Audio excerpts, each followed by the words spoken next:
pero estamos listos para saludar a nuestro primer invitado, Ramsés Pech, analista de la industria energética, socio de Carabia y Asociados.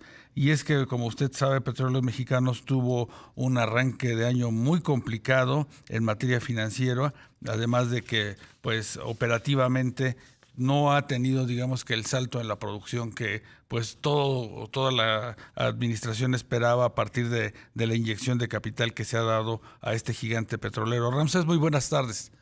Buenas tardes, ¿cómo estás? Te mando un gran saludo. Gracias, Ramsés. Pues coméntanos, ya presentó sus cifras Pemex al primer trimestre, ya las presentó a la Bolsa Mexicana de Valores. ¿Qué nos podrías comentar a grandes rasgos, Ramsés? Bueno, mira, a grandes rasgos, yo creo que ahorita se está tomando en cuenta la pérdida que ha tenido con respecto al anterior trimestre del año 2023, del primero. Sí. A ver, hay algo muy importante que hay que tener mucho cuidado. A ver, cuando uno ve los balances financieros de las empresas, y por ejemplo, en el caso de Pemex, cuando nosotros revisamos vemos que hay un rubro que se llama utilidad neta en cambios, es decir, cuánto fue lo que tú ganaste por el tipo de cambio. Sí. Hemos de recordar que Pemex, cuando hace su plan de negocios o su presupuesto para cada año, lo pone a un tipo de cambio, porque hemos de recordar que más del 85-90% Pemex paga en dólares. Sí. Entonces, el año pasado hemos de recordar que el tipo de cambio estaba por arriba de los 19 pesos en promedio, lo que había pronosticado, y tuvieron una utilidad cambiaria positiva de 125,000 millones de pesos, que fue la utilidad cambiaria que tuvieron. Para este trimestre, este año, 2024, solo fue de 33,000 millones, es decir, no hubo tanta variación porque el tipo de cambio utilizado estuvo muy estrecho comparado con el primer trimestre.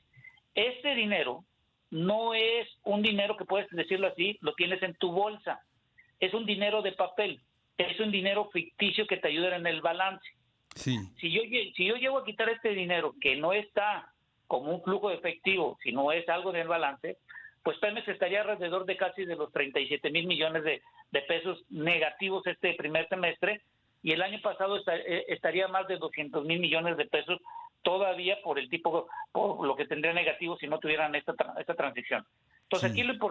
aquí lo importante de Pemex es ver cómo le van a hacer los próximos años para que Pemex pueda tener unas finanzas sanas, aunado que todavía la deuda no se ha disminuido. Y eso es muy importante, que se tiene que tener en el debate del domingo. Ojalá que hubiera una propuesta de alguien de ya sea las dos candidatas o el candidato, y no solo decir de Pemex que conviertan en una empresa de energía, que va a ser la que nos va a dar la autosuficiencia y todo lo demás. Todo esto se necesita dinero. La pregunta es, ¿de dónde va a salir ese dinero si hoy cada día la deuda pública casi está llegando al 50% del Producto Interno Bruto? El déficit de este año es de 1.7 y el próximo año es de casi de 900,000 millones de pesos. Y a Pemex le reducieron el presupuesto este año. ¿Cómo puede Pemex hacer todo sin dinero? Sí, ese es el tema, esa es la pregunta, Ramsés. Esto pues sin considerar también los pasivos crecientes que tiene con proveedores y que pues son fundamentales para que tenga una buena operación. Sí, y yo creo que algo muy importante que hay que considerar, y eso se los digo yo, porque he estado revisando varios proyectos en el mundo, y hoy hay un gran inconveniente, y el domingo creo que van a hablar sobre transición energética. Sí. Y en eso está integrado Pemex. A ver, tú y yo lo sabemos, cuando vamos al banco, si quieres pedir ahorita un préstamo de una casa hipotecaria, de un banco, comparado con hace 3, 4 años, la tasa de interés casi está al doble o al triple. ¿Estamos de acuerdo? Claro. Ahora imagínate a alguien de la inversión privada quiera hacer algo de renovables, es decir, para producir electricidad con eólica o solar o lo que quieras aquí en este país, ¿cuánto no le va a costar la tasa de interés? Definitivamente, ese digamos que uno de los dilemas a nivel global, Ramsés, los costos crecientes para financiar esta migración a las tecnologías limpias, en la medida en que pues las tasas de interés sigan altas, pues se complica. Ya lo hemos visto sobre todo con las empresas de automóviles eléctricos que pues vienen arrastrando de un año pues muy malo, porque pues no hay esas superinversiones que se tienen que hacer en todo el planeta pues para migrar de vehículos de gasolina a vehículos de electricidad. Sí, y ahora súmale a esto, imagínate tú cómo le van a hacer si ese dinero tiene que ser por parte de la inversión pública. Claro. ¿De dónde va a salir ese dinero de la inversión pública si hoy tenemos un problema de deuda pública. Recuérdate que Pemex está dentro de la deuda pública en lo que se llama sector público, que es la deuda de Pemex, también es considerada como una deuda pública. Y ahora con esto de las tasas de interés y con lo que estamos viendo de la transición energética, yo lo veo muy complicado. Ojalá que el domingo, de buenos sentimientos, todo podemos poner en un papel, decir en pláticas y todo lo que quieras, pero que alguien me pueda decir con números y con cifras de dónde va a salir el dinero para la transición energética. ¿Cómo le van a poner a Pemex si le van a reducir el presupuesto, se lo van a aumentar o cómo le van a hacer? La pregunta es, muchas incógnitas que quedan en el papel de muy buena fe, pero el problema de esa buena fe es que necesita todo dinero. Y además, Ramsés, en el tema petrolero, tú lo sabes bien, lo conoces porque lo has estudiado desde hace muchos años, pues el tema ideológico, que es el que finalmente también tiene mucho peso en nuestro país, precisamente para tomar grandes decisiones en torno a Pemex. Sí, y sobre todo, por ejemplo, estaba viendo otro dato que también lo estoy ligando con la transición energética. Muchos de nosotros no nos hemos puesto a ver y pensamos que la población en nuestro país va a crecer. Sí. Ahorita estuvimos haciendo análisis y en el año 2050, 2056, va a llegar el pico máximo de la población en México hasta 143 millones de individuos y de ahí va a empezar a decrecer hasta 115 en el año 2100. ¿Qué va a pasar con todo esto?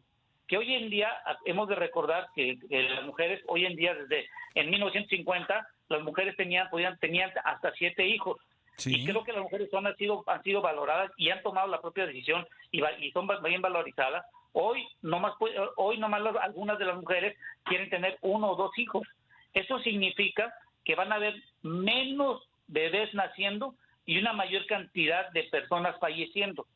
En el año 2050 va a haber una relación 1-1. ¿Qué tiene que ver todo esto, Pemex y todo lo demás? Al final y al cabo es dinero que vamos a tener que invertir en salud porque va a haber más gente adulta, claro, va a haber menos gente que pueda laborar, la edad promedio va a pasar de 30 años que hoy es en día a 45 hasta 50 años y el problema es de dónde saco yo el dinero. Acuérdate que de lo que hagamos ahorita en el 25, querramos o no, dentro de 25 años va a repercutir. Claro. Ahora tú tocabas un tema muy interesante, Ramsés. La deuda de Pemex prácticamente no se ha movido, está en torno a los 105,000 millones de dólares y no se pudo renegociar en esta administración porque nunca pudieron cuajar un modelo de negocios que los inversionistas pudieran creer y de alguna manera pues ayudar a Pemex a refinanciar su abultadísima deuda y creo que ese es el primer paso que van a tener que realizar en el próximo gobierno, sea Claudia, sea Xóchitl, el de tener un modelo de negocios creíble que pueda ser, digamos que, comprado por la comunidad financiera internacional. Bueno, yo lo que te diría, y creo que una de las soluciones de Ramsés Pech, y que bueno, ojalá que alguien lo pueda tomar un domingo es, a ver, la deuda de Pemex no se ha rebajado y esta administración no se endeudó más. Lo único que hizo fue patear el bote, es renegociar la deuda. Claro. Pero renegociar la deuda con las tasas de interés que tenemos hoy en día no son las mismas de las que se vencieron. Casi están al doble del dígito. Claro, más caras, sí. Exacto. Entonces, hay que recordar que las administraciones pasadas, la Pemex pedía deuda y para compensar el gasto corriente o el déficit, se endeudaba Pemex y Pemex decía, pues te tienes que pagar derechos e impuestos tanto. Y así es como completábamos nosotros el déficit. Ahorita ya no se hace eso. El problema que tenemos hoy en día es que Pemex recauda entre impuestos, derechos y todo lo demás entre 900 y 1 billón de pesos. La solución para Pemex, para mí, es saca Pemex de la ley de ingresos, en el artículo 7 que lo obligas a recaudar, igual a los derechos e impuestos que tiene que pagar como lo que paga una empresa normal.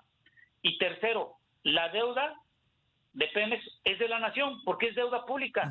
Sí. Hay que buscar un mecanismo en donde el gobierno, con lo que está diciendo que está ayudando, como está ayudando la Secretaría de Crédito Público, solo es para pagar los costos financieros, no para reducir el capital. Hay que abonar el capital. Sí, por supuesto, ese es el tema, poder bajar la deuda para Pemex en términos reales, en términos efectivos, Ramsés. Y pues vamos a estar muy atentos el domingo a ver qué ¿Qué propuestas se pueden dar tanto del oficialismo como de la oposición en torno a Pemex, que es el gran problema, el elefante en medio de la sala, y que pues en este gobierno dicen que lo salvaron, pero la realidad es de que se gastó una carretada de dinero y no se pudo enderezar el barco? Ramsés Pech, analista de la industria energética y socio de Carabia y Asociados, gracias por acompañarnos esta tarde. Gracias, que tengas una buena tarde y un buen fin de semana. Gracias.